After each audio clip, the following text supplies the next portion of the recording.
Ok, paz y gracia para todos, amados hermanos, una vez más. Bienvenidos a este canal JL López Apología. Si no nos estás siguiendo, te invito a que lo hagas, te invito a que veas todas las enseñanzas de esta serie Una Fe Responsable y la serie anterior a esta, que son dos series que estoy plenamente convencido que va a traer edificación espiritual a la vida de cada uno de ustedes. Amén. Bueno, hoy vamos a continuar, hermanos, con nuestra serie Una fe responsable. Dentro de la serie Una fe responsable, estamos desarrollando un tema que es una pregunta. ¿Cómo debemos comprender que todo está escrito? Escuchen bien esto.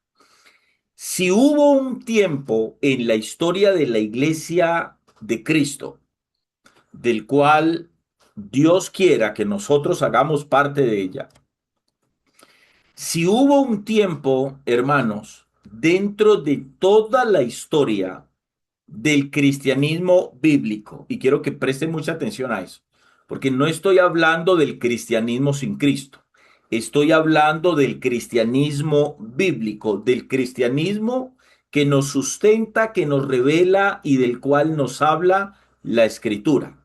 Ok, a ese cristianismo hago referencia. Hago referencia a la iglesia bíblica, no hago referencia al denominacionalismo cristiano que existe hoy, porque cada denominación no es una iglesia diferente como se comprende hoy dentro del cristianismo contemporáneo. Entonces, quiero aclarar eso para que tengan ustedes claridad de lo que les voy a hablar y a qué voy a hacer referencia en este tema que hoy vamos a tratar o vamos a seguir desarrollando mejor. Si hubo un tiempo en que la iglesia de Cristo tuvo que reconocer los tiempos que hoy estamos viviendo, o el tiempo que la iglesia estaba viviendo dentro de la dispensación de la gracia, llámese tiempo de los gentiles o llámese el tiempo de la gracia, tiempo de los gentiles o tiempo de la iglesia, si dentro de ese contexto existió un tiempo en el cual la iglesia debería tener claridad, discernimiento, capacidad de poder comprender los planes, el propósito y la voluntad de Dios para el tiempo que a nosotros nos tocó vivir, es este tiempo. Ojo con eso, es este tiempo, amados hermanos. Bien, ¿cómo debemos comprender que todo está escrito? Esa pregunta establece claramente un desafío y un problema para la iglesia de Cristo. Ojo aquí con esto, présteme, todos los que están aquí, présteme mucha atención y todos los que están allí conectados por TikTok, présteme mucha atención, por favor. Quiero que presten atención a esto que les voy a explicar aquí. ¿Cómo la iglesia de Cristo, el cuerpo de Cristo, cómo debemos comprender que todo está escrito? Porque esa pregunta es crucial, es fundamental, es vital poder comprenderla hoy en este tiempo. Porque el cristianismo contemporáneo en este tiempo está cometiendo un gravísimo error.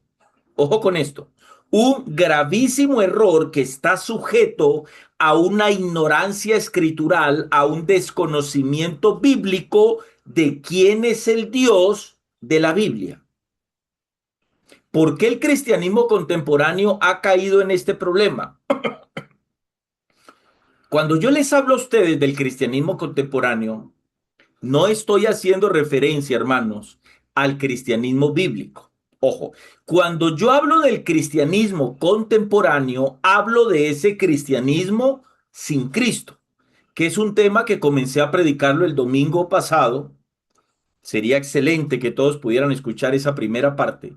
Quien quiera escuchar esa primera parte de los que están en TikTok, por favor, déjenme un mensaje por interno y yo con mucho gusto me comunico y les hago llegar la primera parte de ese tema. La segunda parte la termino, si Dios me presta la vida, este domingo que viene.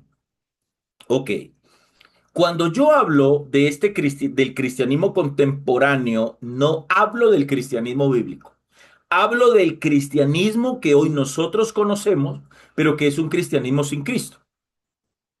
¿Cómo debemos comprender que todo está escrito? Bien, el miércoles pasado, en la enseñanza anterior, decíamos que la mente carnal, la mente humana, la mente del hombre no regenerado por el Espíritu de Dios, la mente del hombre que por no ser regenerado por el Espíritu de Dios carece de una relación con Dios, no tiene ni identidad espiritual, por ende no tiene vida espiritual y no tiene comunión con Dios y no tiene conocimiento, no tiene acceso a Dios, en pocas palabras. Entonces decíamos que para la mente carnal, para el hombre impío, para el hombre no nacido de nuevo, la mente carnal le plantea una pregunta y esa pregunta es un problema para la mente carnal. Y como dentro del cristianismo sin Cristo existen muchas mentes carnales, entonces dentro del cristianismo sin Cristo pulula el mismo problema, la misma pregunta. ¿Cuál es esa pregunta? Ojo aquí. ¿Cómo saber lo que Dios ha decretado y cómo conocer cuál es la voluntad de Dios? Hoy lamentablemente, sin duda alguna, mucho cristiano evangélico, mucho hombre y mujer que profesa la fe en Cristo, se hace esa pregunta. Hermanos, y a mí como ministro, como pastor, a mí me preocupa muchísimo poder comprobar, poder darme cuenta que hombres y mujeres que profesan la fe en Cristo Jesús se planteen esa pregunta. Esa pregunta se la puede plantear alguien que está comenzando a dar sus primeros pasos de fe en el cuerpo de Cristo. Pero que esa pregunta, ojo, que esa pregunta, ¿cómo debemos comprender que todo está escrito? Y cómo yo logro reconocer lo decretado por Dios y cómo yo logro reconocer la voluntad de Dios, esa palabra, esas preguntas no deberían estar en la mente de un hombre y de una mujer que realmente hayan experimentado un nuevo nacimiento y estén siendo guiados por el Espíritu Santo de Dios. Bien, el apóstol Pablo responde a esa pregunta, ¿sí? ¿A cuál pregunta? Hermano, ¿cómo hago yo para saber qué es lo que Dios ha decretado? ¿Por qué es importante? Ahora bien, escuchen esto. Alguien dirá, pastor, pero ¿por qué es importante que yo sepa lo que Dios ha decretado? Hermano, porque si usted no tiene entendimiento, claridad de lo que Dios ha decretado, de lo que Dios va a hacer, y si usted no tiene claridad, entendimiento, comprensión de cuál es la voluntad de Dios, primeramente para el mundo entero en el tiempo que hoy estamos viviendo, y cuál es el propósito y la voluntad de Dios para tu vida, hermano, estás completamente frito, ¿sí? Eso es uno de los grandes problemas que hay dentro del cristianismo. ¿Yo para qué tengo que saber qué fue lo que Dios decretó? Porque cuando vos tenés el conocimiento del Dios que profesás, vas a aprender a comportarte como Él espera que vos y yo nos comportemos. ¿Entendieron eso? ¿Comprendieron eso? ¿Entienden por qué es importante, es vital que todos nosotros tengamos claro eso? Porque cuando yo comprendo lo que Dios decretó, el plan de Dios, el propósito de Dios, la voluntad de Dios, yo voy a poder comprender cómo tiene que ser mi comportamiento. Y más en el tiempo, repito, que nos tocó a nosotros vivir como la generación del final de los tiempos. Porque eso es lo que somos nosotros hoy. Somos la generación del final de los tiempos. Y quiero que esto les quede completamente claro, amados hermanos. Bien, a esa pregunta el apóstol Pablo responde en la segunda carta a los Corintios, capítulo 2, versículo 15. ¿Sí? ¿Qué es lo que Pablo dice en la segunda carta a los Corintios, capítulo 2, versículo 15? Voy a parafrasear qué es lo que Pablo está diciendo allí. Lo que Pablo dice allí es que el hombre y la mujer espiritual, el hombre y la mujer de Dios, por tener vida espiritual, por haber sido regenerados, por haber sido nacidos de nuevo, tienen la capacidad de juzgar todas las cosas. Dice Pablo allí, porque el espiritual juzga todas las cosas. Les explico todas las cosas para que no saquemos las palabras de Pablo de su respectivo contexto. El espiritual juzga todas las cosas, no es que porque usted sea espiritual va a saber qué va a caer la lotería mañana o cuál es el número de chance o el baloto que va a ganar mañana, hermano. No se trata de eso. Pablo no está hablando que el espiritual tiene la capacidad de comprar cualquier tipo de rifa que le vendan porque él tiene que saber cuál es el número de la rifa que va a ganar. Y si el espiritual ve el número en el talonario, pues simplemente va y lo compra y está convencido, tranquilo, porque se va a ganar la rifa. No, Pablo no está hablando de eso. Pablo está hablando de lo concerniente a las cosas de Dios, de lo concerniente a Dios.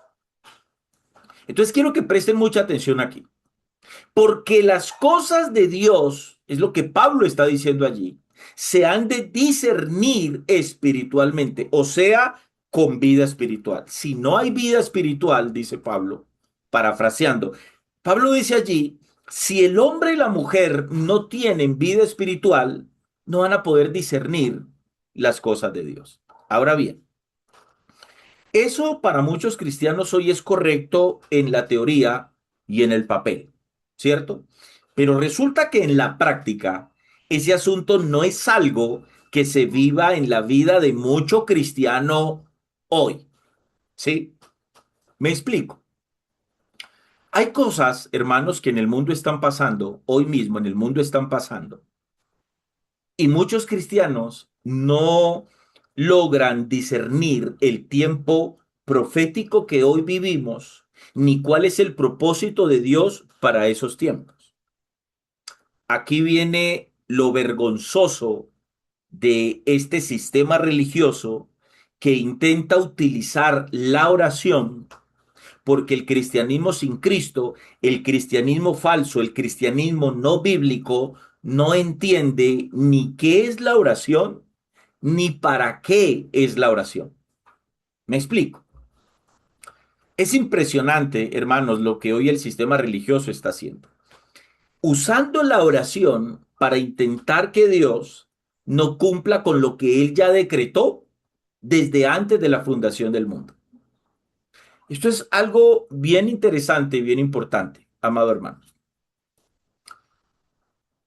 Resulta que hoy nosotros estamos viviendo, cuando yo hablo de que nosotros somos la generación del final de los tiempos, estoy hablando o hago referencia a que nosotros somos la generación que está al borde, al final, al filo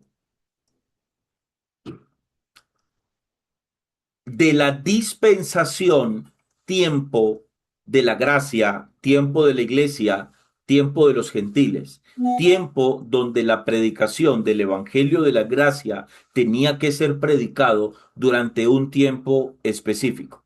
Así como ese tiempo comenzó, ese tiempo también va a llegar a un final. Donde el apóstol Pablo habla de lo que yo estoy diciendo para fundamentar con la escritura lo que estoy hablando. Carta del apóstol Pablo a los Romanos, capítulo 11, versículo 25. Vayamos a ese texto, por favor, eh, por algunos hermanos que sé que están en este estudio por primera vez. Romanos capítulo 11, présteme mucha atención aquí, por favor, todos. Ustedes se toparán dentro de las diversas teologías que hoy existen, se toparán con la teología reformada. Una de las falsas enseñanzas de los problemas teológicos y doctrinales que la teología reformada tiene es pretender creer y enseñar que ya no hay dos pueblos, que Israel ahora es la iglesia de Cristo o que la iglesia de Cristo es el Israel espiritual de Dios y que ya no existe Israel y que ahora hay un solo pueblo y que ese pueblo es la iglesia, ¿sí? La mala comprensión de eso, hermano, ha llevado a muchos cristianos llamados evangélicos no solo a descomprender textos sacándolos de su contexto, sino que los ha llevado a malcomprender la misma escatología bíblica. Ojo con esto que les voy a explicar aquí. El capítulo 11 de la carta a los romanos es el fundamento teológico, exegético, doctrinal para que ustedes puedan confrontar esa falsa enseñanza. Me explico. Cuando ustedes se topen con un reformado o con alguien que crea que ya el Señor no tiene ningún tipo, ni va a tener ningún tipo de relación con Israel, que es que esa nación de Israel y ese pueblo ya no es el pueblo de Dios, que ahora el pueblo de Dios es la iglesia de Cristo y que entonces la iglesia es el Israel espiritual y que por ende entonces todas las promesas que Dios le hizo a Israel son plenamente aplicables y nosotros somos herederos de las promesas hechas a Israel porque porque citan la promesa de Dios a Abraham, en ti serán benditas todas las familias de la tierra. Esa promesa yo ya se las expliqué, que esa promesa tiene que ver con que de la simiente de Abraham iba a nacer el Mesías, y el Mesías, al ser rechazado por su pueblo, como está escrito, el Mesías, su mensaje de salvación de gracia iba a saltar al pueblo gentil, a un pueblo que no era pueblo y que Dios no había hecho ningún tipo de pacto con el pueblo gentil. Eso es lo que contiene lo que nosotros hoy llamamos el Evangelio de la Gracia, que es un tema que voy a enseñarlo en estos días. Voy a intentar hacer un video, lo que pasa es que los videos de TikTok son 10 minutos, y exponer esta verdad en 10 minutos es bien difícil, pero necesito hacerlo porque sé que muchos hermanos que me están siguiendo, y de hecho muchos que hoy son nuevos dentro del grupo de WhatsApp que tengo, no entienden esto, la diferencia que hay entre el Evangelio del Reino y el Evangelio de la Gracia. Estos días he venido subiendo una serie de videos donde hablo de escatología bíblica. Y he notado algo que me han hecho una pregunta muy insistente, o dentro de lo que hemos debatido, me han hecho una pregunta. Y la pregunta básica es, si la iglesia es arrebatada antes de la semana 70, ¿quiénes son los santos que serán vencidos por el anticristo? ¿Quiénes son los santos que son vencidos? Entonces, cuando me hacen esa pregunta, claramente yo ahí logro discernir que la persona que me está haciendo esa pregunta la hace porque esa persona, ese hermano, asume que los santos de la gran tribulación es la iglesia. Y resulta que los santos de la gran tribulación no es la iglesia. Entonces, para poder explicar eso, hay que irse un poquito más atrás y poder comenzar a estructurar desde la raíz el argumento teológico y escritural, un argumento exegético para poder comprender quiénes son los santos de la gran tribulación y poder comprender que no es la iglesia. Para poder comprender eso, entonces hay que comprender que hay dos reinos. Yo les aseguro, dentro del cristianismo de hoy, muchos cristianos, de 100, se los voy a decir así de simple, de 100 cristianos que usted le pregunte, ve, vení hermano, ¿vos sabés la diferencia que hay entre el Evangelio del Reino y el Evangelio de la Gracia? De cada 100 cristianos que ustedes les hagan esa pregunta, lo más seguro es que 95 de cada 100 le digan, hermano, yo no tengo idea de eso. ¿Cómo así? No hay dos evangelios, hay un solo evangelio. Ahí te darás cuenta el problema teológico que hay dentro del cristianismo. Entonces, cuando no se logra comprender eso, entonces se asume que Dios se olvidó de Israel, y ahí donde se hace una mezcolanza, hermano, una mazamorra, un sancocho de una cantidad de textos que al sacarlos de su contexto o los que los sacan del contexto se los pretenden aplicar a la iglesia que no tiene nada que ver con Israel. Y el capítulo estrella, si lo puedo llamar de esa manera, el capítulo estrella donde el apóstol Pablo detalla con claridad que la iglesia no es Israel y que Dios no se ha olvidado de su pueblo, es Romanos capítulo 11. Ustedes pueden leer Romanos capítulo 11, por cuestiones de tiempo no lo voy a leer todo. Solamente me voy a remitir al versículo 25, pero léalo ustedes. Se los estoy dejando como ejercicio para que ustedes comprueben que en esa carta Pablo allí está declarando de manera clarita como el agua que Israel es una cosa y que la iglesia es otra completamente distinta. Entonces, hermanos, por favor, aprendan eso en esta noche. Los que no sabían esto, para que por favor no caigan más en ese error e intentemos sacar a otros hermanos que no han entendido esto. Bien, versículo 25. En el versículo 25, en el capítulo 11, Pablo dice, porque no quiero, hermanos, que ignoréis este misterio. ¿A quién se está dirigiendo Pablo? Tracemos la palabra para poder usar bien el texto. Es la carta del apóstol Pablo que va dirigida a la iglesia en Roma. La iglesia en Roma era una iglesia que estaba compuesta tanto por judíos como por gentiles romanos. Esa era la iglesia en Roma.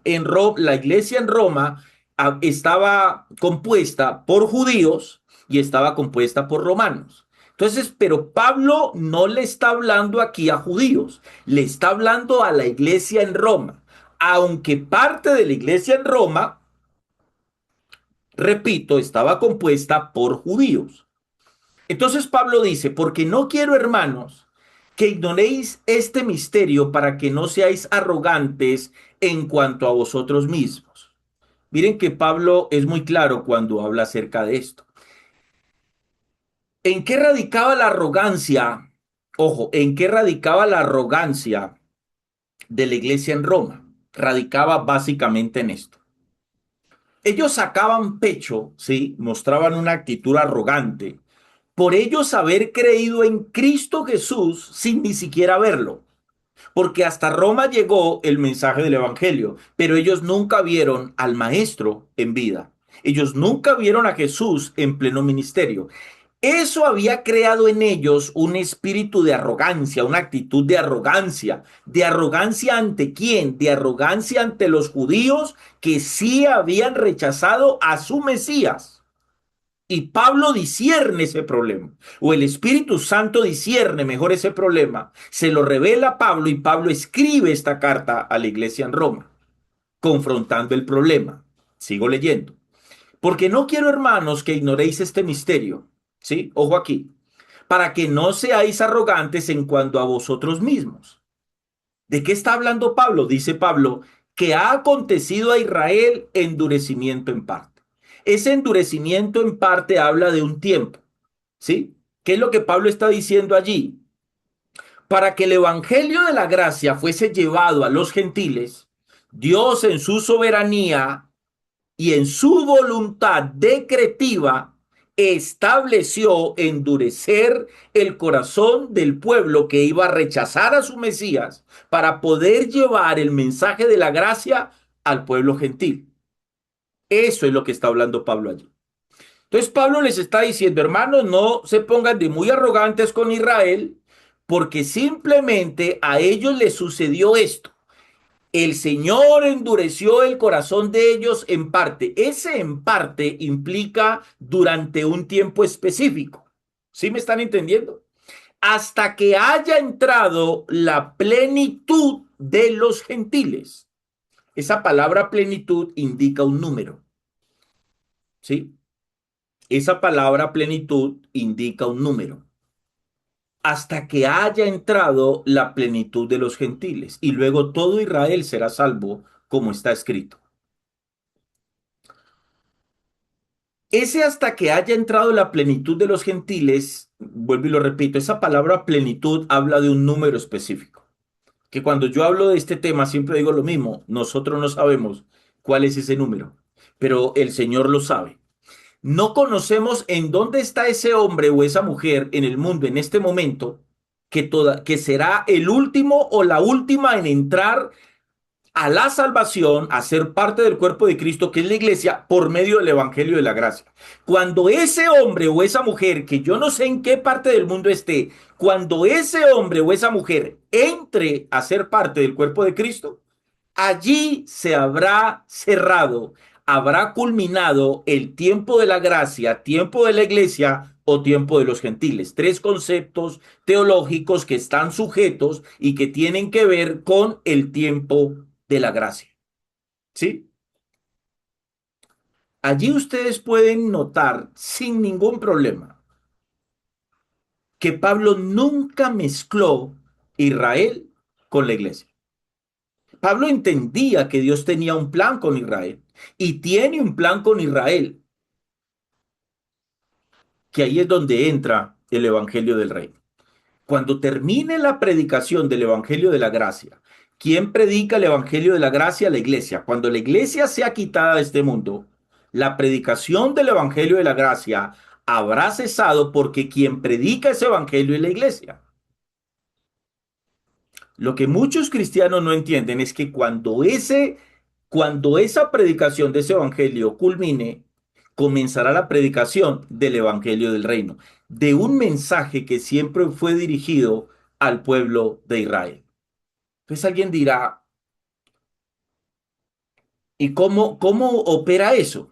Ok, ahí es donde entra en la escena, que lo he explicado muchas veces, los 144,000 y los dos testigos que predicarán el Evangelio del Reino, los dos testigos en Jerusalén y los 144,000 sellados de Apocalipsis 7 que serán tomados de los judíos de todas las naciones del mundo y serán enviados a los judíos dispersos en todas las naciones del mundo para llevar el mensaje de la predicación del Evangelio, ya no del reino, sino, perdón, ya no de la gracia, sino del reino.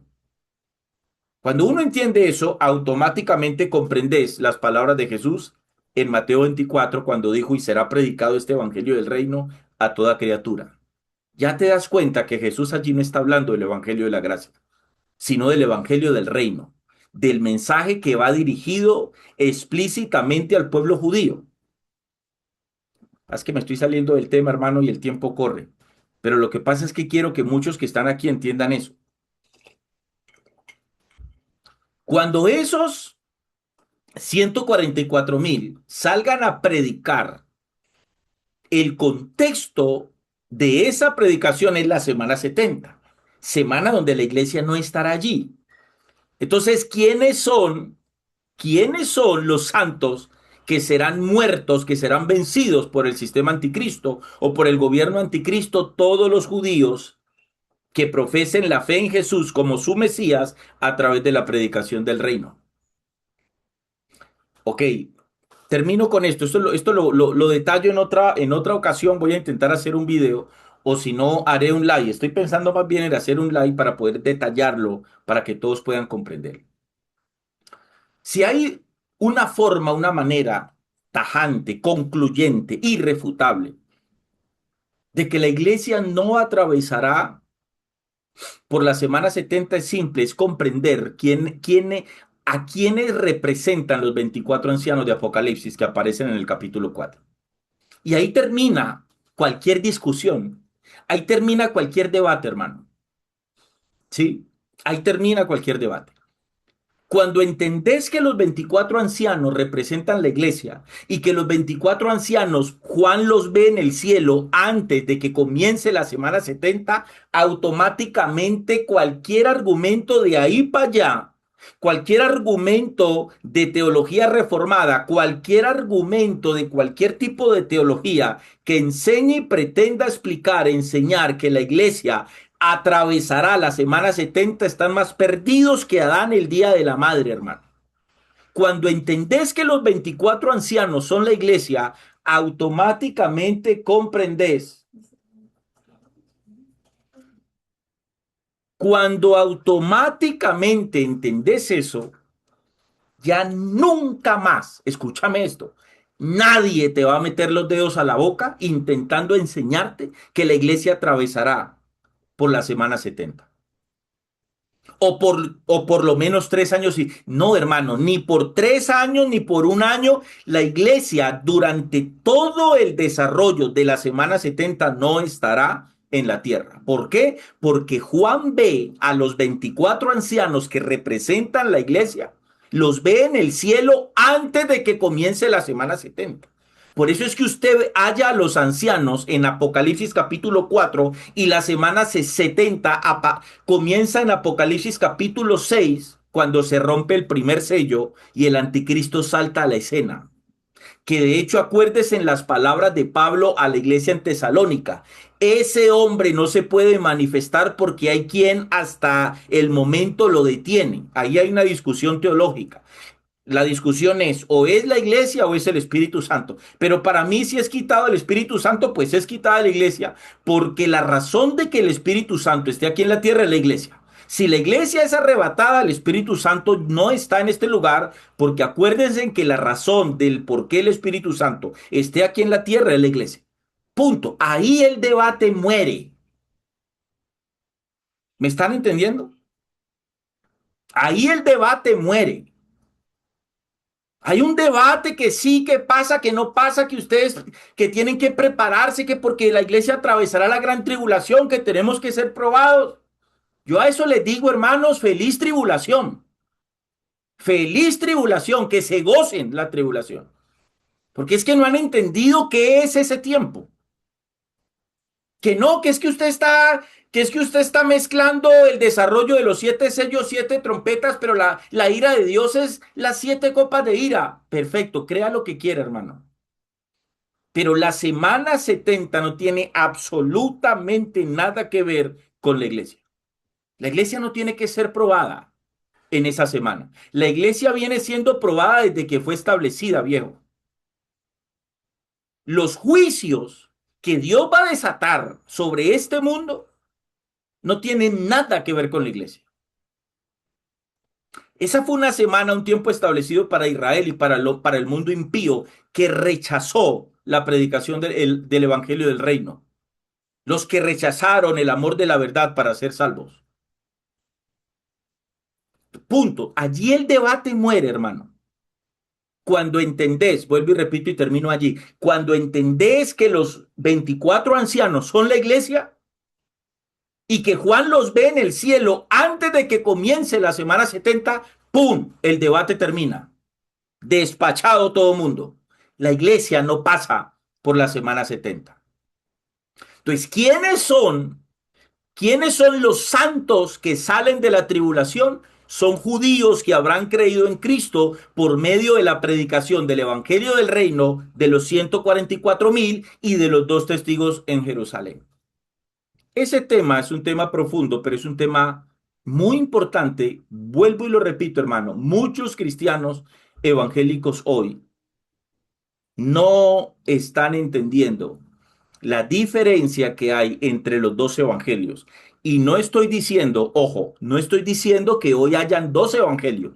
No estoy diciendo eso. Hoy hay un solo evangelio. Pablo dijo, porque no me avergüenzo del evangelio, porque es poder de Dios para salvación a todo aquel que cree. Hoy hay un solo evangelio que le permite al hombre redención, salvación y vida eterna, que es el evangelio de la gracia. Cuando el tiempo de los gentiles termine, ese evangelio habrá cesado. Es lo que Pablo dice en Romanos 11:25. Y desde el versículo 1, Pablo separa los dos pueblos, hermano.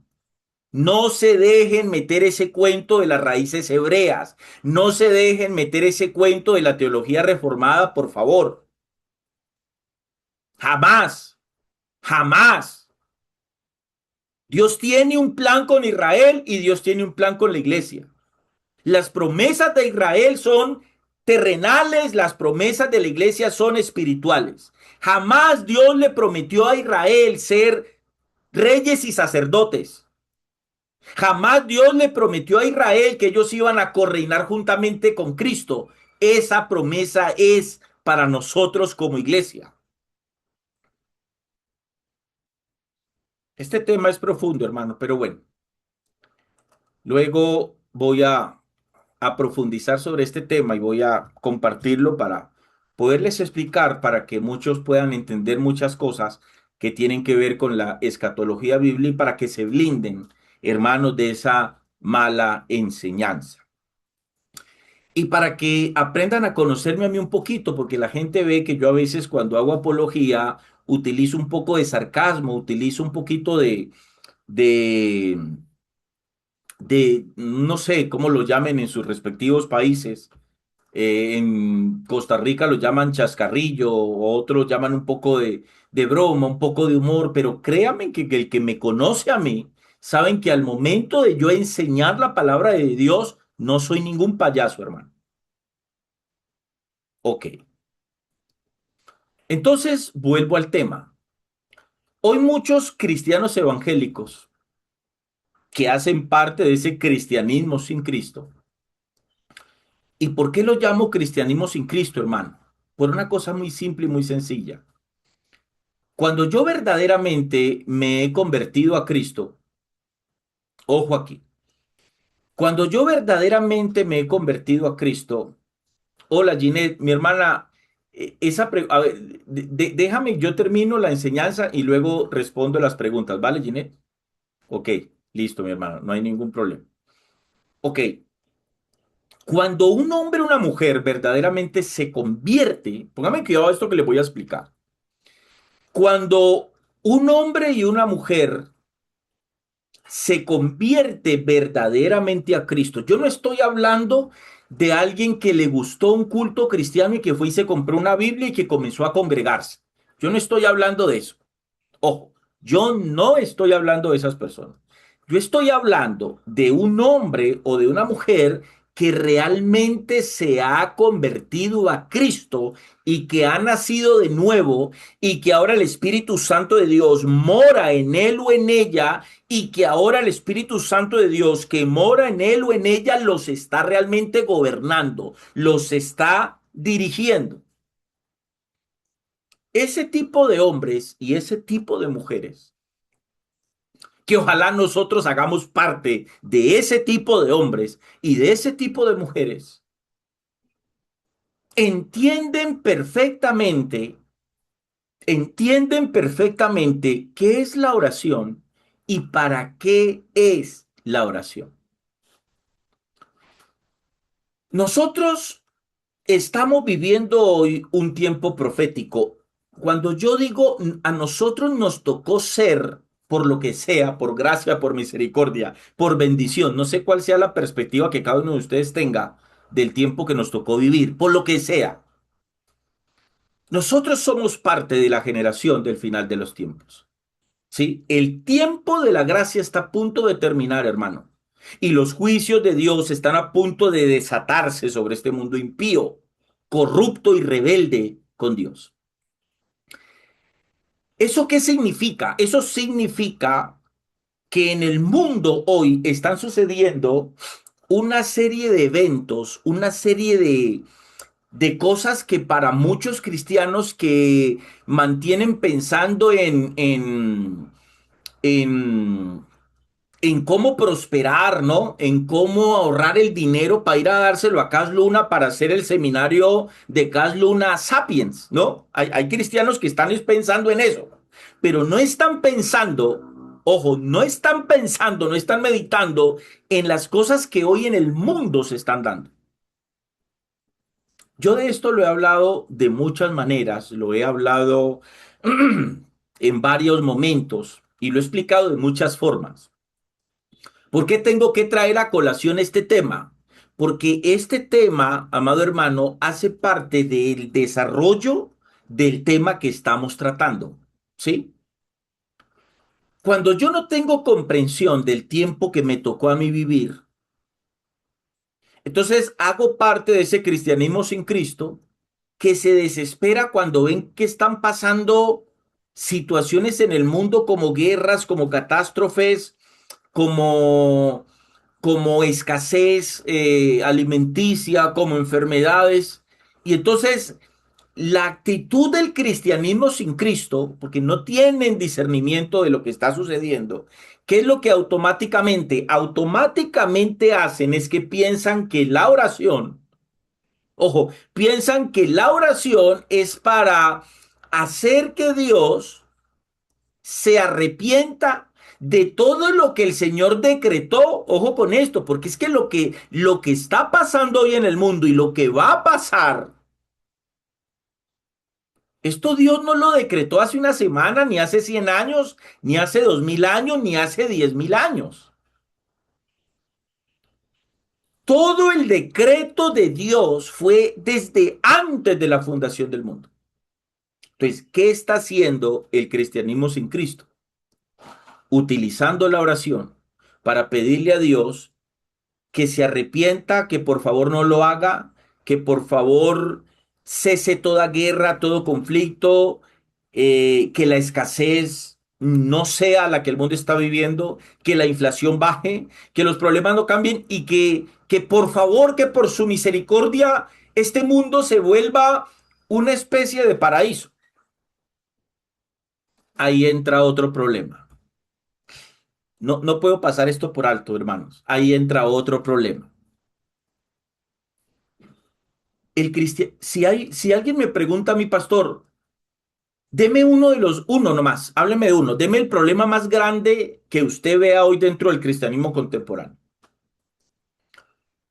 Yo le puedo decir, hermano, sin lugar a dudas, dentro del cristianismo hoy no se está utilizando bien la palabra. No se está trazando bien la palabra, los ministros hoy no usan bien la palabra de verdad. Citan textos fuera de su contexto, le hablan a la iglesia de promesas que Dios le dio a Israel, que yo de eso he hablado. A la hora de un estudio bíblico, a la hora de un mensaje, llámese predicación, llámese sermón, como quiera que, llámese reflexión, utilizan textos fuera de su contexto. Y eso es peligroso, porque cuando yo no utilizo bien la palabra de verdad, yo como ministro soy un obrero no aprobado por Dios, según las palabras de Pablo a Timoteo, segunda de Timoteo 2:15. Ese es uno de los grandes problemas del cristianismo contemporáneo, no saber usar la palabra. Les voy a poner un ejemplo.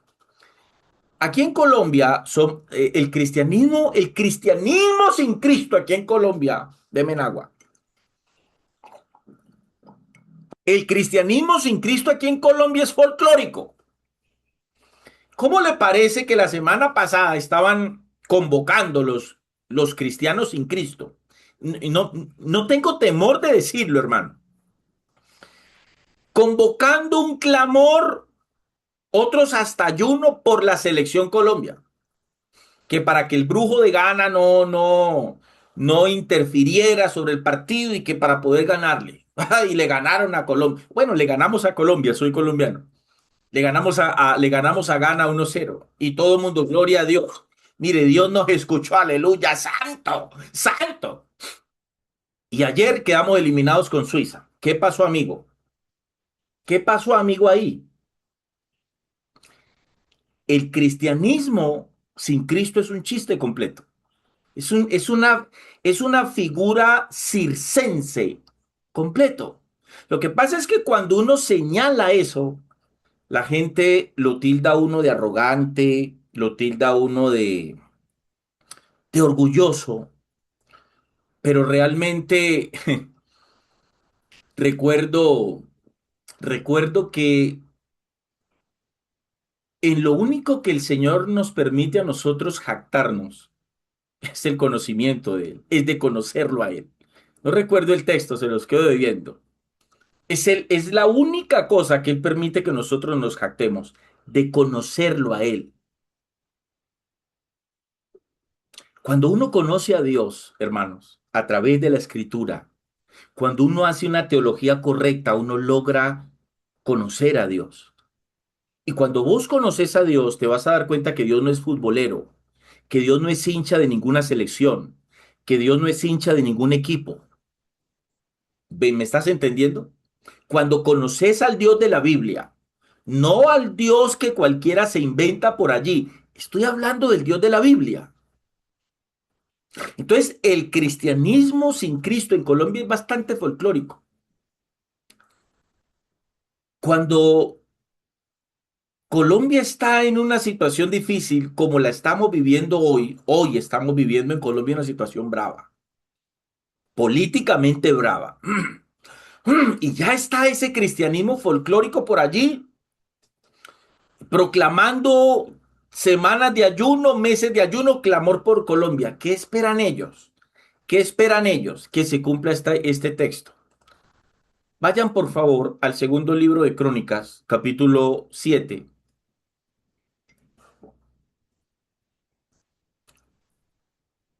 Segundo libro de Crónicas, capítulo 7, versículo 14. Este es uno de los textos que utiliza el cristianismo circense. El cristianismo que no utiliza bien la palabra de Dios, que no la traza, que no le importa tomar un texto y no le importa mirar para quién se escribió, por qué se escribió, cuál fue la razón que se escribió, el contexto cultural. No, simplemente si está en la Biblia, tomémoslo y soltémoselo a la iglesia. Ese texto dice el Señor, hablando de Israel, si se humillare mi pueblo, sobre el cual mi nombre es invocado, y oraren y buscaren mi rostro y se convirtieren de sus malos caminos, entonces yo iré desde los cielos y perdonaré sus pecados y sanaré su tierra. Bien,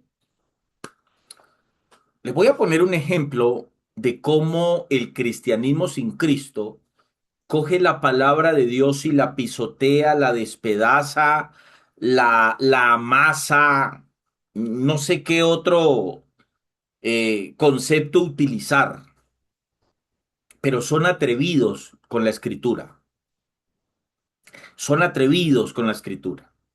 Y lo digo porque yo hice parte de eso. Amén. Yo fui un atrevido con la escritura. Yo fui parte de ese cristianismo sin Cristo, que me paraba en un púlpito y simplemente tomaba un texto, y si ese texto me servía para fundamentar lo que yo quería hablar, tomaba ese texto y lo soltaba. Gloria a Dios, que ya no hago parte de ese grupo. ¿Qué es lo que el texto está diciendo? Leámoslo. Si se humillare mi pueblo, ¿cuál pueblo? No está hablando de la iglesia. En ese contexto la iglesia no existe. El contexto de ese texto es el antiguo pacto. Está hablando del pueblo de Dios, está hablando de Israel. Es una promesa para Israel, no es una promesa para Colombia. Ese texto no lo puede leer los hermanos en Venezuela y creer que ese texto se va a cumplir, y entonces eh, Venezuela se convertirá en una especie de jardín del Edén aquí en la tierra, porque eso metería a Dios, si fuera así, en un problema. Me explico. El texto dice, si se humillare mi pueblo, primero, si se humillare quién, mi pueblo.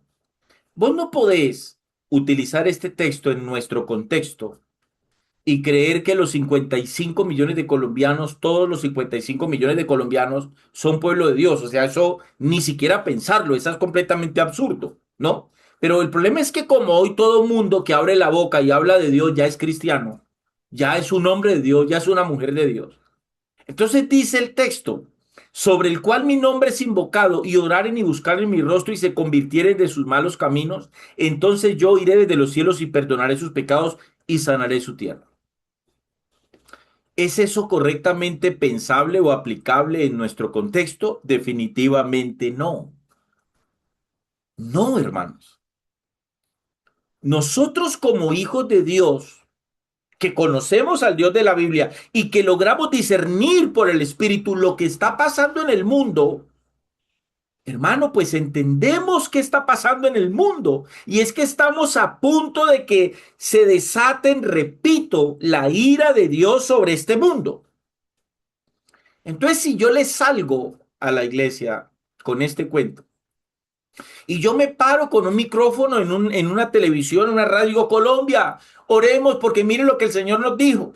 Si se humillare mi pueblo, entonces sanaré su tierra. Entonces, listo, vamos a suponer que toda Colombia se convierte, Colombia se vuelve un paraíso. Entonces los hermanos de Venezuela dicen, ay, mira, toda Colombia como se convirtió. Eso es un paraíso, hagámoslo nosotros también. Toda Venezuela se convierte a Cristo, otro paraíso en Venezuela. Sucesivamente, Panamá, Costa Rica, Guatemala y todos los de Centroamérica, Norteamérica, todo Suramérica, todo un paraíso. Y entonces el Señor se coge la cabeza y dice, ay, Dios mío, no, Él es Dios, perdón. Se coge la cabeza y dice, ay, ¿y ahora qué hago yo? Si ya iba a empezar la semana 70, ¿qué hago yo ahora con la semana 70? ¿Qué hago con la semana 70? Ya todo estaba listo. El protocolo mundial para un nuevo gobierno, una sola moneda y una sola religión, ya estaba dado. ¿Qué hago ahora? Mira, todo el mundo se me convirtió. ¿Ahora qué hago? Me va a tocar cambiar los planes. Esa es la mentalidad absurda y estúpida que tiene el cristianismo sin Cristo, porque profesan a un Dios que no es el Dios de la Biblia y a un Dios que no conocen. Números capítulo 23, versículo 19 dice, Dios no es hombre para que mienta, ni hijo de hombre para que se arrepienta. Ojo, la palabra arrepienta en el idioma hebreo que aparece en Números 23, 19 significa cambiar de decisión por haber cometido un error y Dios jamás actúa de esa manera. ¿Me están entendiendo? Nada de lo que Dios decreta que va a hacer la iglesia, por más que sea la iglesia, lo puede cambiar a punta de oración y a punta de ayuno. Porque ni el ayuno es para torcerle la mano a Dios, ni la oración es para torcerle la mano a Dios. Mire, el cristianismo sin Cristo ni siquiera ha entendido para qué es la oración. Por eso usan la oración de manera burda, como si la oración fuera un instrumento, una herramienta para intentar cambiar la voluntad de Dios. Y la oración es todo lo contrario. La oración es para encontrar, reconocer y someterme a la voluntad de Dios, no para cambiársela. Malaquías 3:6 le dice el Señor a Israel, porque yo Jehová no cambio. Hermanos, la naturaleza de Dios no cambia, como tampoco cambiará su voluntad. Santiago 1:17 dice, en el cual no hay mudanza ni sombra de variación. No existe ningún cambio en Dios y no existe oración que pueda lograr que Dios deje de hacer lo que ya decretó. Si vos tenés problemas con lo que Dios ya decretó, es porque vos sos incapaz de discernir desde lo espiritual lo que Dios ya decretó. Ese es tu problema. No es problema de Dios. Hay algo simple y sencillo que yo lo he dicho muchas veces y vuelvo y lo repito. Hay algo simple y sencillo aquí. El cristianismo sin Cristo es tan absurdo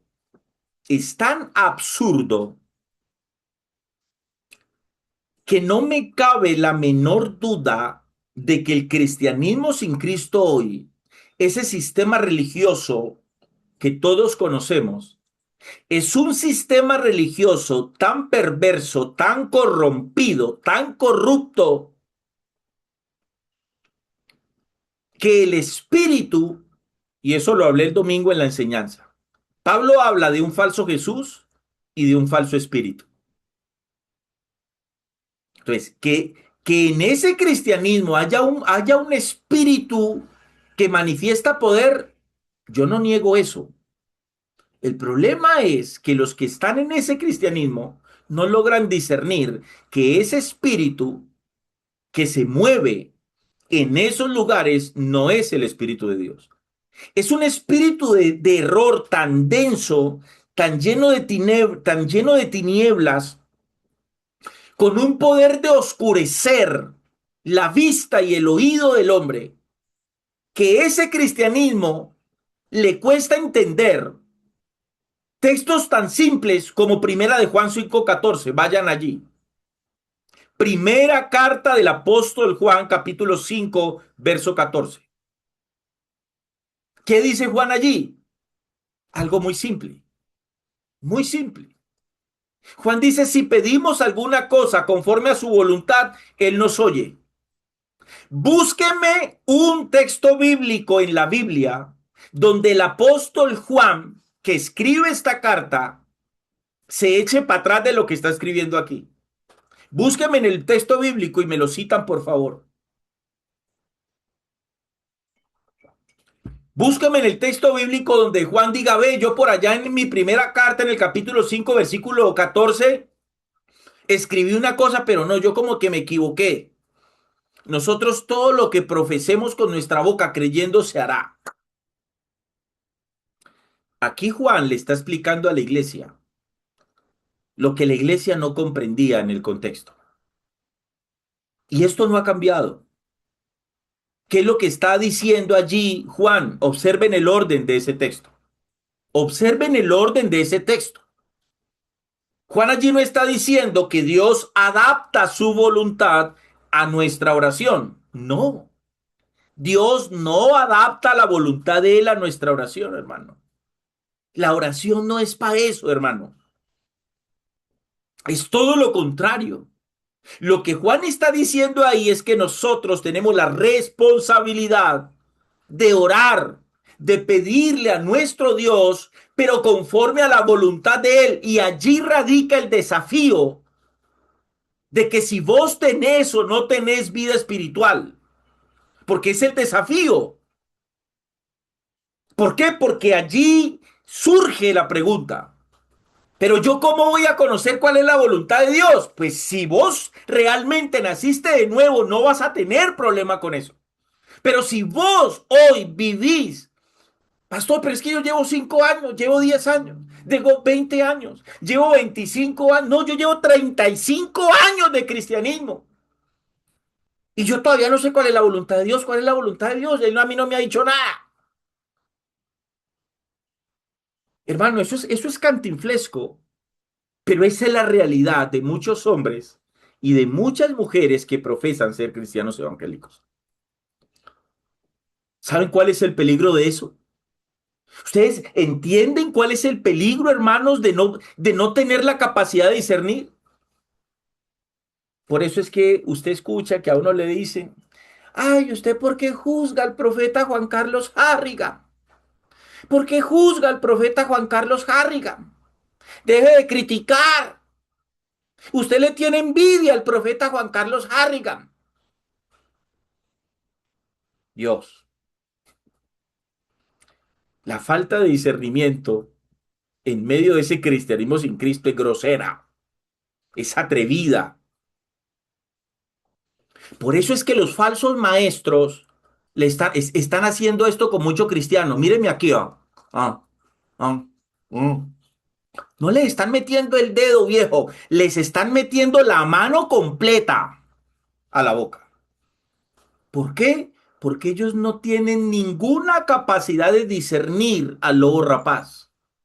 Ellos no disciernen los espíritus, no tienen la capacidad de cumplir con otra palabra de Juan. Amados, discernir, probad los espíritus a ver si son de Dios. Si Juan lo dijo, es porque la iglesia de Cristo está en capacidad de hacerlo, viejo. Juan no le va a decir a la iglesia que prueben los espíritus a ver si son de Dios, si la iglesia no tiene la capacidad de probar los espíritus. Si Juan dice, amados, probad, no creáis a todo espíritu, no creáis a todo espíritu, probad los espíritus a ver si son de Dios. Juan no le va a pedir eso a la iglesia si la iglesia no tiene la capacidad. Pastor, ¿y entonces qué hacemos? Allí es donde está el desafío para todos. Si a vos te está costando discernir quién habla conforme a la palabra y quién está detrás de una Biblia, de un púlpito, para engañar a la gente por dinero o por lo que sea, vos no has nacido de nuevo, hermano. No te voy a maquillar eso,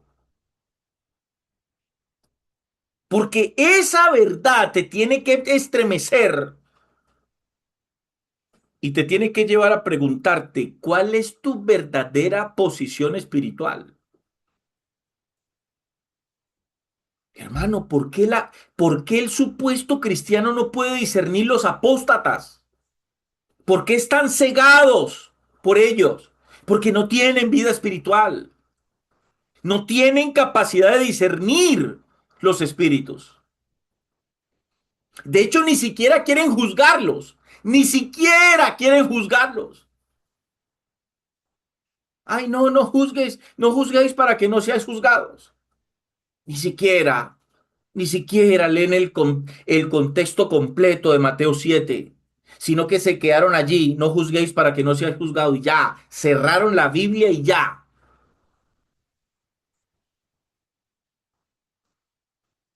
Ese es el problema que hoy tenemos dentro del cristianismo.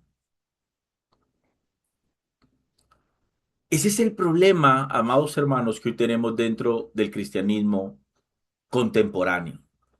Pero el cristianismo contemporáneo no es el cristianismo bíblico. ¿Están entendiendo? El cristianismo contemporáneo no es el cristianismo bíblico.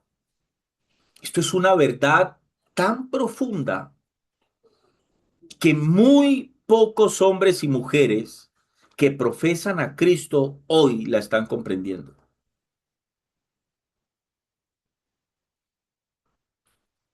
Cuando Jesús ora en Getsemaní antes de comenzar su calvario, Jesús jamás utiliza la oración para intentar cambiar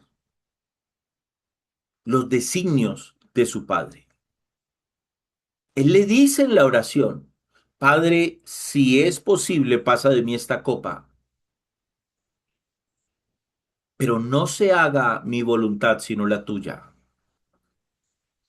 En el ejemplo de oración que Jesús le da a sus discípulos judíos, que es lo que el cristianismo contemporáneo llama el Padre Nuestro, les enseña que se haga en la tierra tu voluntad, así como se hace en los cielos.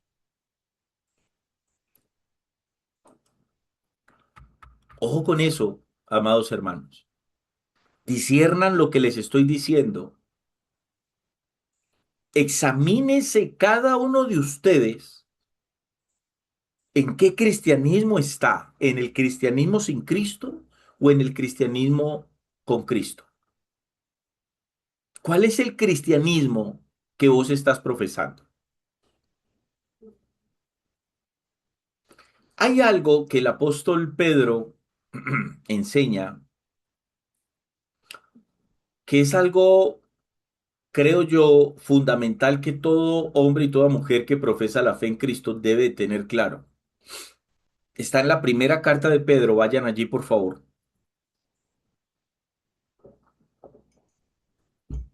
Primera carta de Pedro, capítulo 1, versículo, a ver, primera carta de Pedro, capítulo 1, leamos desde el versículo 1 al versículo 2. Dice así. Pedro, apóstol de Jesucristo, a los expatriados de la dispersión en el Ponto, Galacia, Capadocia, Asia y Bitinia. Elegidos, versículo 2. Ojo con esto. Elegidos según la presencia de Dios, Padre en santificación del Espíritu, para obedecer y ser rociados con la sangre de Jesucristo, gracia y paz os sean, dice el apóstol Pedro allí, multiplicada.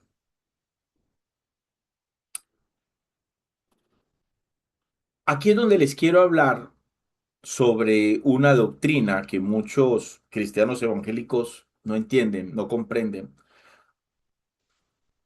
Es lo que se conoce en la teología como la presencia de Dios, ¿sí?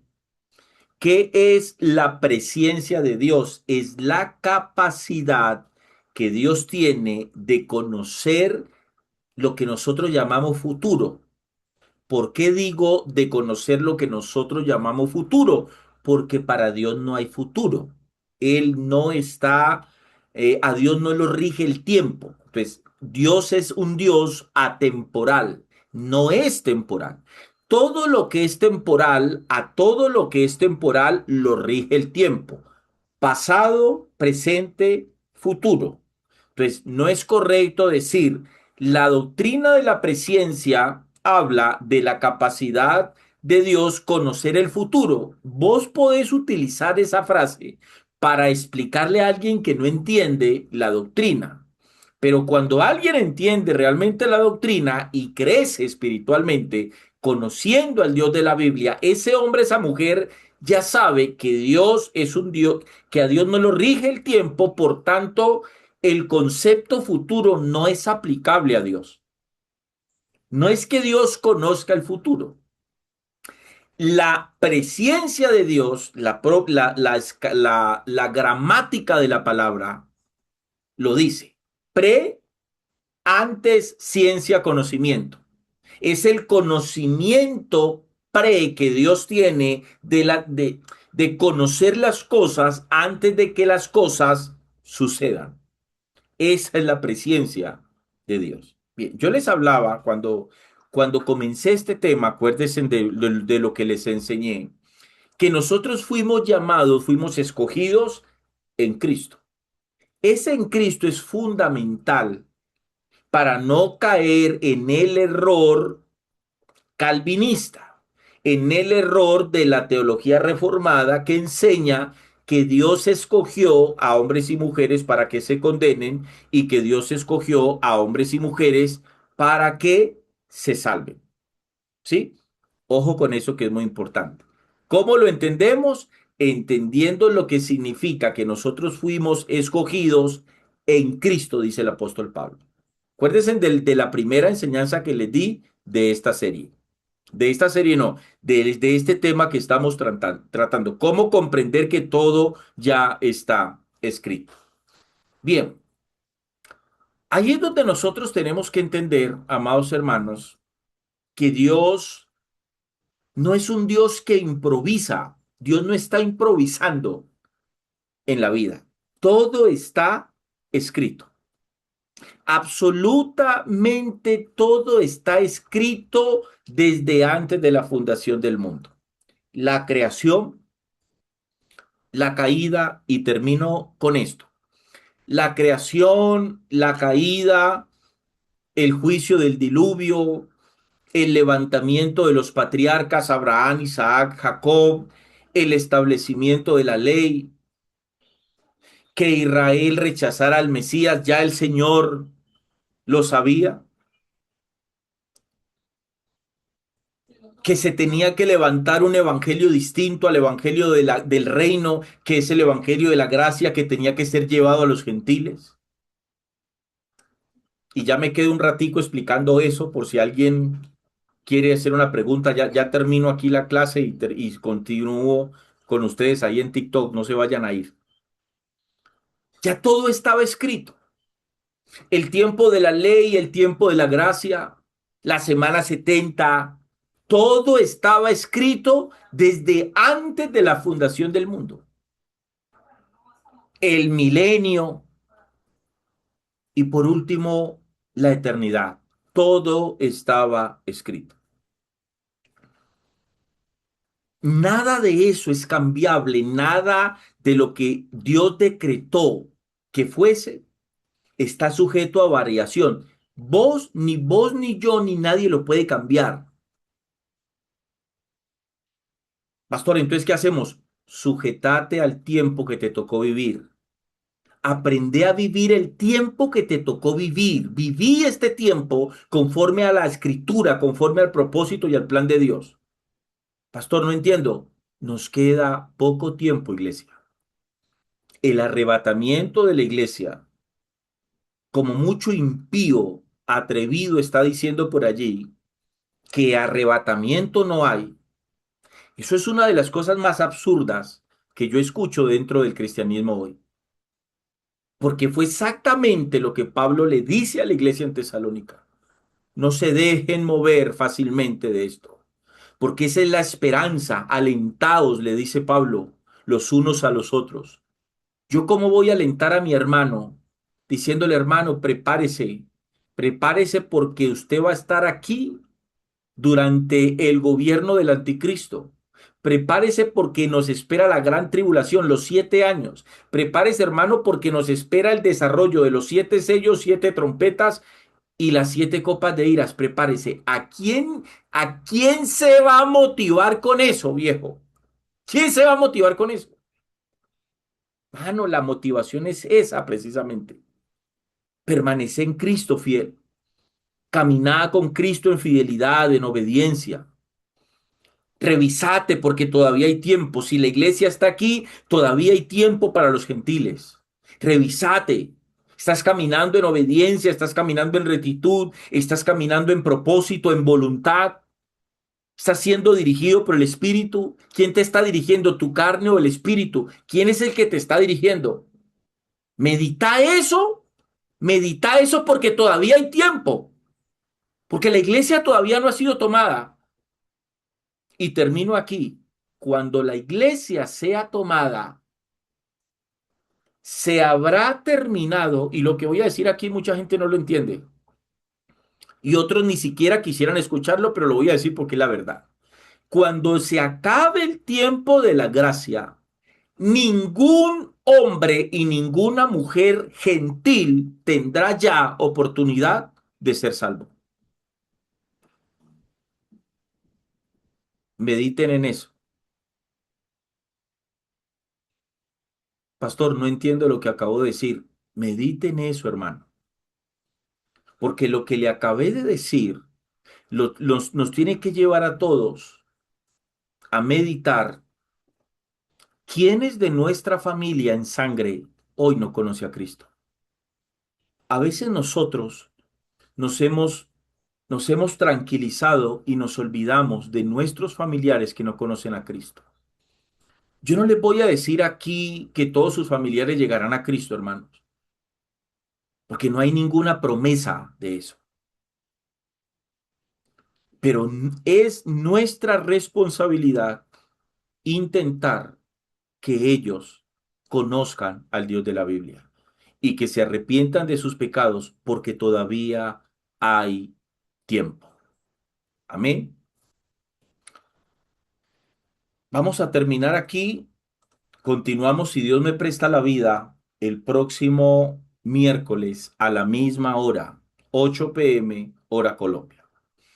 Hermano, si usted vio esta enseñanza y le pareció que es una enseñanza que vale la pena volverla a escuchar, o quizás compartirla a otro hermano en la fe, le agradecería mucho que se suscriba a nuestro canal y comparta esta enseñanza, comparta este video a quien usted quiera compartirlo, hermano. Un abrazo para todos, nos vemos el próximo miércoles si Dios nos presta la vida. Mediten mucho en esto, hermano. Mediten en lo que hoy escucharon, disiernan lo que hoy escucharon y preparémonos, porque el tiempo se acerca. Paz y gracia para todos. Un abrazo.